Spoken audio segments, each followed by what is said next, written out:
Episode 2 की शुरुआत होती है जहाँ पर हम लोग अब देखते हैं कि रियो को सी फूड खाने का मन करता है और अब वो सी के किनारे ही आ जाता है। पर अब वो देखता है कि यहाँ तो अब एक काफी बड़ी शिप टूटी हुई थी। वो देखता है कि उस शिप से कुछ लोग भी गिरे थे। वो उन्हें जाकर चेक करता है और अब उसे पता चलता है कि वो तो मर गए हैं। इतने में रियो देखता है कि एक बंदा जिसके लाल कलर के बाल होते हैं वो तो अब होश में आ जाता है और खांसने लगता है, जिसे देख कर रियो काफी खुश हो जाता है क्योंकि उसने इस दुनिया के अंदर पहले इंसान को देखा है। और यहाँ उसी बंदे को दिखाया जाता है जो कि याद करता है कि आखिरकार वो यहाँ पर पहुंचा कैसे। हम देखते हैं कि जब वो शिप के अंदर था तब एक काफी बड़े ऑक्टोपस ने उनके शिप के ऊपर हमला करके उस शिप को ही तोड़ दिया, जिसकी वजह से सभी लोग पानी में गिरकर बह गए। तभी उस लड़के को होश आ जाता है और वो ये देखकर काफी हैरान हो जाता है कि वो जिंदा बचा है। वो अब देखता है कि उसके सामान को सेफली साइड में रखा गया है। इसके बाद वो बाहर आ जाता है उस पर्सन को ढूंढने के लिए जिसने उसकी जान बचाई। बाहर आने के बाद वो हैरान हो जाता है और कहता है कि आखिर मैं कहाँ पर हूँ। इतने में ही रियो वहाँ पर आ जाता है और कहता है कि लगता है कि तुम उठ गए हो, मुझे काफी खुशी है कि तुम सर्वाइव कर गए। ये देखने के बाद वो बंदा काफी शॉक हो जाता है और अब वो अपने मन में कहता है कि ये लड़का अचानक से यहाँ कैसे आ गया, मैंने तो इसे बिल्कुल भी सेंस नहीं किया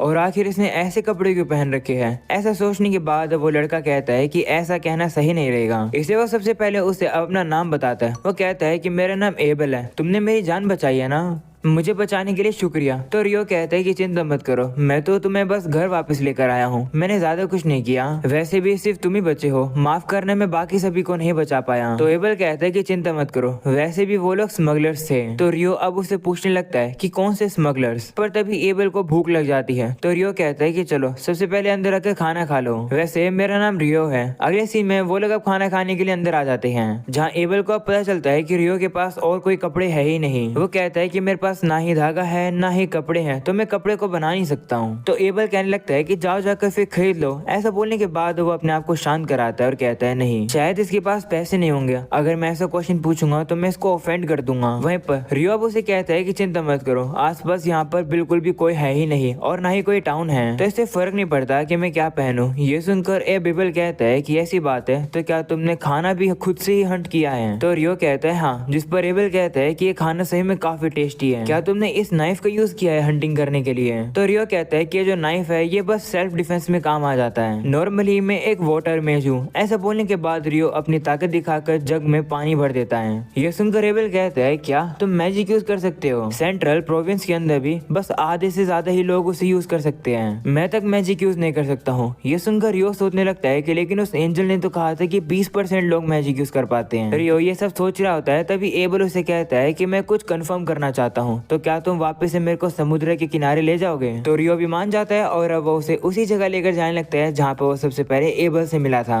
एबल अब रियो से कहने लगता है कि तुम एक मैजिशियन हो, तो क्या तुम डंडे को यूज नहीं करते हो। तो रियो कहता है कि मेरे पास डंडा है ही नहीं। ये सुनकर एबल अब सोचता है कि क्या मैंने फिर से गलत क्वेश्चन पूछ लिया, ये इतना गरीब है कि इसके पास डंडा भी नहीं है। वो अब रियो से कहता है कि अगर हमारे सामने कोई भी मॉन्स्टर आ जाएंगे तो मैं संभाल लूंगा उन्हें, तुम बस पीछे रहना। तो रियो कहता है कि मैं तुम्हें ऐसे कैसे करने दे सकता हूँ। तो एबल अब उसे फोर्स करने लगता है और कहता है कि कम से कम मुझे ये तो करने दो, क्योंकि अगर इसी तरह से हर बार तुम मुझे बचाते रहोगे तो मेरी रेपुटेशन खराब हो जाएगी। तो रियो को भी अब उसकी बात माननी पड़ती है। वो कहते हैं ठीक है, मॉन्स्टर्स आएंगे तो तुम संभाल लेना। अगले सीन में वो लोग अब उसी किनारे पर पहुंच जाते हैं जहाँ पर वो देखते हैं कि बाकी सभी लोगों की बॉडीज होती ही नहीं है, जिसे देखकर रियो कहता है कि शायद से सी के पानी ने उन लोगों को अंदर खींच लिया। जिस पर एबल अब रियो से कहता है कि अगर तुमने मुझे टाइम पर नहीं बचाया होता तो मैं भी मर जाता, ये सी मुझे अंदर खींच लेती। जिस पर रियो भी कहता है हाँ, तुम तो सही में काफी ज्यादा लकी हो मिस्टर एबल। ये सुनकर एबल कहता है कि तुम्हें मुझे मिस्टर बुलाने की जरूरत नहीं है, तुम बस मुझे मेरे नाम से बुला सकते हो। तो रियो भी कहता है ठीक है, और अब वो से एबल कहता है, जो देखकर एबल खुश हो जाता है और कहता है हाँ, जब भी मेरे दोस्त मुझे ये कहते हैं मुझे काफी खुशी होती है। ये सुनकर रियो अब सोच में पड़ जाता है और अब वो सोचने लगता है कि क्या एबल उसका दोस्त बन गया है। तभी एबल वहाँ आता है और कहता है कि जो मैं ढूंढ रहा था वो मुझे नहीं मिला। तो रियो कहता है कि तो बहुत बुरा हुआ, अब तुम क्या करोगे। तो एबल कहता है कि बेहतर रहेगा कि मैं अपने दोस्तों के साथ वापस से रीजॉइन करूं। शुरुआत में मुझे टाउन ऑफ लूने में जाना चाहिए, पर देखकर लगता है कि पानी में मैं काफी ज्यादा साउथ में तैर कर आ गया हूँ। ये सुनकर अब रियो कहता है कि मुझे नहीं पता कि ये लूने टाउन कहाँ पर है, पर मुझे लगता है कि वहाँ पर जाने के लिए तुम्हें नॉर्थ की तरफ जाना पड़ेगा।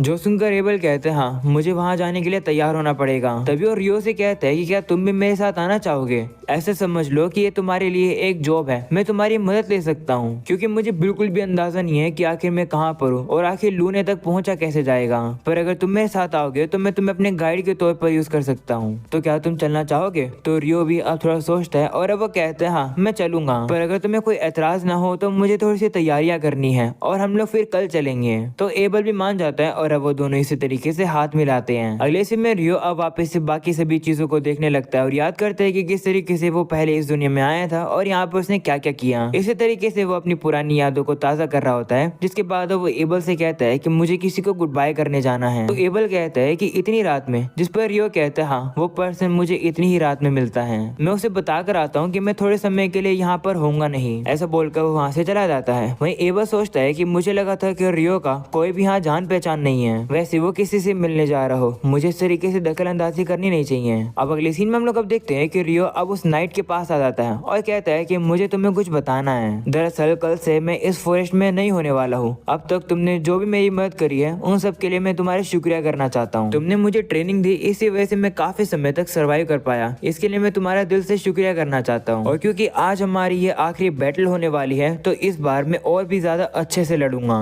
ऐसा बोलने के बाद रियो अपनी तलवार निकाल कर उससे अब और भी काफी ज्यादा अच्छे तरीके से लड़ने लगता है। हम लोग अब देखते हैं कि इतनी ज्यादा कोशिश करने के बाद भी रियो हार जाता है, जिसके बाद वो नाइट वहाँ से जाने लगता है। उसे जाता हुआ देख रियो अब उसका शुक्रिया करता है, जो देखकर वो जो नाइट होता है वो अब रियो के लिए एक गिफ्ट निकालता है, जो कि एक कोट होता है। उस कोट को पाकर रियो फिर से काफी खुश होता है और वो उस नाइट का फिर से शुक्रिया करता है। वो कहता है कि मैं इस कोट को काफी प्राउडली पहनूंगा। ये सुनने के बाद वो नाइट अब वहाँ से चला जाता है। इसके बाद अब अगले दिन हम लोग अब देखते हैं कि रियो उस कोट को पहन लेता है और अब वो लोग जाने के लिए तैयार हैं। वो लोग अब चले जाते हैं जहाँ पर रियो अब फिर से आखिरी बार अपने घर को देख लेता है और याद करता है कि उसने यहाँ पर कितना टाइम स्पेंड किया था। जिसके बाद वो एबल के साथ अपनी जर्नी पर निकल जाता है। रास्ते में वहाँ पर अब उन लोग को एक बोर दिखाई देता है, जो देखकर एबल अब रियो से कहता है कि इसे मैं संभालता हूँ, तुम पीछे हटकर देखना। इसके बाद वो बोर अब उन्हीं की तरफ आ रहा होता है, जो देखकर एबल अब उसके ऊपर अपनी कॉम्बैट स्किल टोटल इम्पेलमेंट को यूज करता है। इस स्किल का यूज करके वो इस बोर के ऊपर एक काफी बड़ा छेद कर देता है और उसे मार देता है, जो देखकर रियो भी काफी इंप्रेस हो जाता है और कहता है कि ये कॉम्बैट स्किल है, आखिर ये क्या होती है? जिस पर एबल कहता है कि तुम एक मैजिशियन हो तो शायद तुम्हें नहीं पता है। दरअसल ये कुछ टेक्निक्स होती है जो कि स्वॉर्ड्समैन और बाकी के लोग यूज करते हैं अपने वेपन से लड़ने के लिए।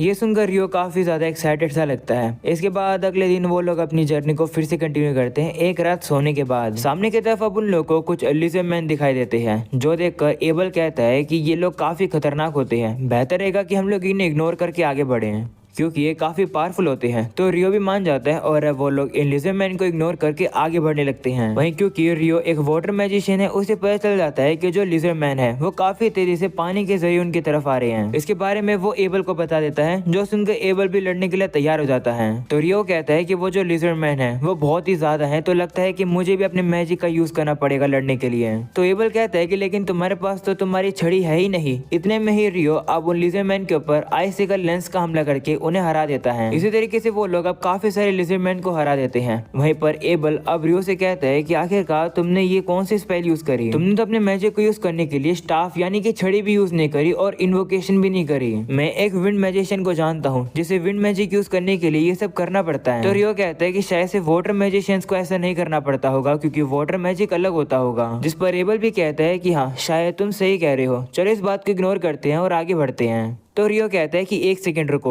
ऐसा बोलने के बाद रियो अब पीने का पानी निकाल देता है और कहता है कि हम लोग को रास्ते में हाइड्रेटेड रहना होगा। इसके बाद वो आगे जाते हैं जहाँ पर एबल अब रियो को कॉइन दिखाता है, जिसे देखकर रियो भी हैरान होता है और कहता है कि आज से पहले मैंने पैसा कभी नहीं देखा। जो सुनकर एबल अब उसे बताता है कि जो तुम्हारे हाथ में है वो एक ब्रोज का कॉइन है, जिसे किंगडम ऑफ नाइटली में यूज किया जाता है। लूने टाउन भी वहीं पर ही है। वहीं नाइटली नाम सुनकर रियो काफी ज्यादा एक्साइटेड हो जाता है। तो एबल बताता है कि सेंट्रल प्रोविंस के अंदर अपने अलग अलग कॉइन्स होते हैं, पर उनके डिनोमिनेशन सेम होते हैं। तो रियो पूछता है कि जो किंगडम ऑफ नाइटली है क्या वो सेंट्रल प्रोविंस का पार्ट है? तो एबल कहते हैं हाँ, वो 3 बड़े नेशंस में से एक है। बाकी दूसरे किंगडम का नाम है डेबुही एम्पायर और दूसरे का नाम है हैंडेलियो फेडरेशन। ये सुनकर रियो कहने लगता है कि डेबुही कैसा नाम हुआ, मुझे ये नाम पसंद नहीं आया। अगले सीन में वो लोग अब एक खुले से मैदान में आ जाते हैं जहाँ पर उन लोग के ऊपर कुछ पत्थर हमला कर देते हैं। वहीं एबल काफी तेज होता है, वो उन पत्थर के अटैक को आराम से रोक देता है। तभी वहाँ पर उनके पीछे से भी हमला हो जाता है, जो देखकर रियो पीछे अब आइस की वॉल लगा देता है। वो लोग अब देखते हैं कि इसी तरीके से उन लोगों को काफी सारे पत्थर अब घेरने लगते हैं, जो देखकर एबल कहता है कि हम लोग फंस गए, हम लोग गलती से रॉक गोलम के नेस्ट के अंदर आ गए। सामने वाले पत्थर को देखकर रियो अब कहता है कि क्या ये एक रॉक गोलम है? मुझे लगा था कि इनकी एक इंसान जैसी फॉर्म होगी, इनके पास हाथ होंगे और पैर होंगे, पर लगता है कि ऐसा नहीं है। वहीं पर एबल अब रियो से कहता है कि मैं जो पास वाले हैं उनसे लड़ता हूँ, तुम यही रहना। ऐसा बोलने के बाद वो सामने वाले गोलम के ऊपर अपनी कॉम्बैट स्किल को यूज करता है, जिसकी वजह से वो उस गोलम में छेद तो कर पाता है, पर वो जो गोलम होता है वो वापिस अपने आप को काफी जल्दी से रीजनरेट कर लेता है, जो देखकर एबल पीछे आ जाता है और कहता है कि मेरा अटैक काम नहीं करा, ये काफी जल्दी से रीजनरेट कर रहा है। तो रियो कहता है कि मेरे पास एक अटैक है जिसे मैं ट्राई करना चाहता हूँ, क्या मैं कर सकता हूँ? तो एबल भी कहता है ठीक है।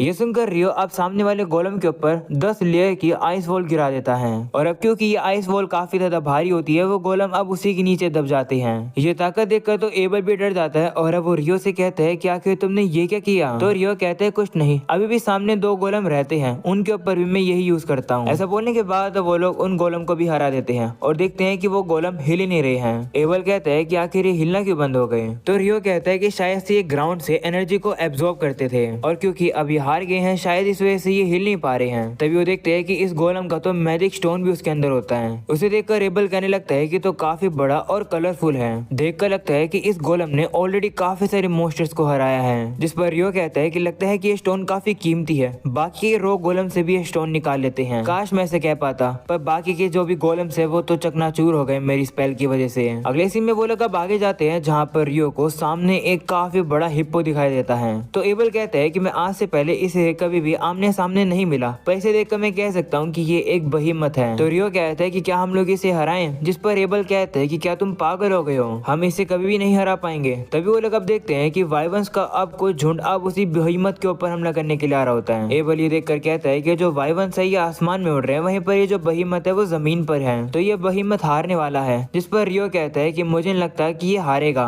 हम देखते हैं कि वो बहीमत अब खड़ा होकर अपनी बॉडी से सभी वाइवंस के ऊपर हमले करने लगता है, और अब वो काफी जोर से चिल्लाता है, बिल्कुल वैसे ही जैसे रियो का जो अपोनेंट था वो जो हॉक था उसने यूज किया था। वो आवाज सुनकर वो सभी वाइवंस अब नीचे गिर जाते हैं और हार जाते हैं, जो देखकर रियो अब एबल से कहता है कि कहा था ना कि बहीमत जीतेगा।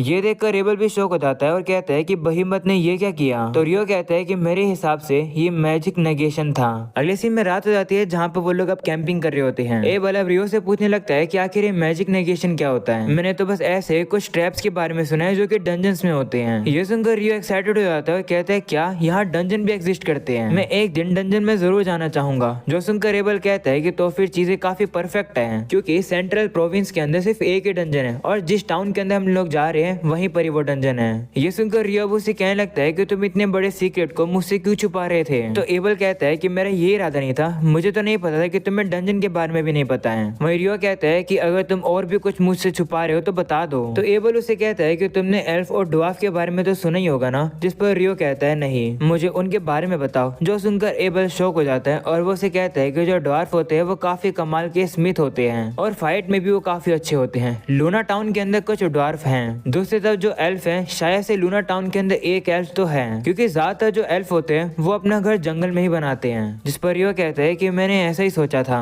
अगले सीन में वो लोग फिर से आगे निकलते हैं, जहाँ पर रियो अब कहता है कि एक बार जब हम लोग इस माउंटेन को पार कर देंगे तो हम लोग ह्यूमन टेरिटरी में पहुंच जाएंगे। ये सुनकर एबल अब उसे पूछता है कि आखिर तुम्हें इन सब की इन्फॉर्मेशन कैसे पता चल रही है? तो रियो याद करता है कि जब वो ड्रैगन उससे मिलने के लिए आया था, तब उस ड्रैगन ने रियो को ऐसा बताया था कि एक और कॉन्टिनेंट एग्जिस्ट करता है। उस ड्रैगन ने बताया था कि वो कॉन्टिनेंट एक लैंड है जिसके सराउंडिंग में सी है, उसके नॉर्थ में एक माउंटेन रेंज है जो कि उसे अगले कॉन्टिनेंट से सेपरेट करती है। मुझे नहीं लगता कि कोई भी इंसान तुम्हें यहाँ पर मिलेगा साउथ से। वहीं रियो एबल को बताता नहीं है उस ड्रैगन के बारे में। इसके बाद वो लोग अब आगे बढ़ ही रहे होते हैं, पता भी अचानक से उन लोग के सामने एक काफी खतरनाक मॉन्स्टर आ जाता है, जिसे देखकर वो काफी घबरा जाते हैं, क्योंकि उन लोग के सामने एक ग्रिफिन होता है जो कि दरअसल एक काफी पावरफुल मॉन्स्टर है।